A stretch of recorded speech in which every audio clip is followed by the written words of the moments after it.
There are no instructions on how to be a father. But that's fine because mine wouldn't have read the manual anyways.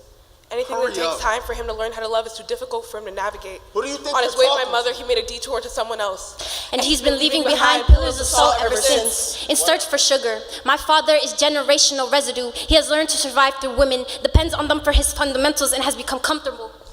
And he's almost always running, looking down at his feet. Observed behavior trickles down and becomes stuck. So Pops, tell me why your spine sits slumped. Are you tired of crushing things with your palms? I wonder when you began confusing the touch of a father with one of destruction.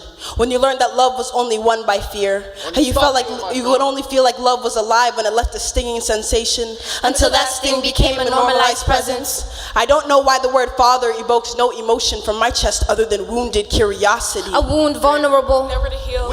until the sting becomes a normalized presence. My father said, "Don't you dare cry."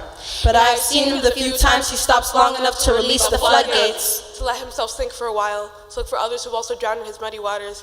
I say, All men are trash. And by that, I mean that when I'm drowning in muddy waters of my own, I only see my father's reflection polluting the seas. I live with him, and yet have met him countless times. In concrete, rock bottom. Like he planted himself everywhere to remind me that he's where everything ends and begins, and I'm the nothing in between.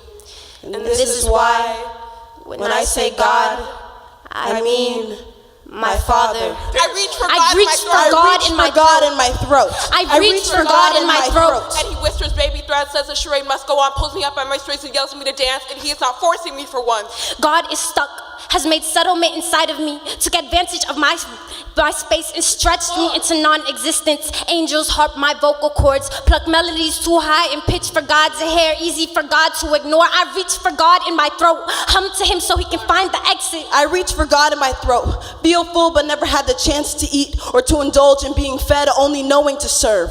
When I try to taste my own glory, it's like something is caught in my throat. I reach for God in my throat, and I want it out. I reach for God in my throat, God in my throat. and I gag silence. This is how I make myself a Holy Ghost. Freeing the first slave God imprisoned to his rib, and she speaks to me, tells her story more clearly now, like her voice was velvet, and she was where decadence began and ended and fell apart and sewed itself back together. And I am mesmerized as God speaks, and this is when I refuse to forgive myself for worshiping false idols, being too wrapped up in the God within me. And as God sings, she is watching me, and I'm gazing at her, etching ourselves into existence. And as God sings, She is watching me, And I'm gazing at her, etching ourselves into existence. existence.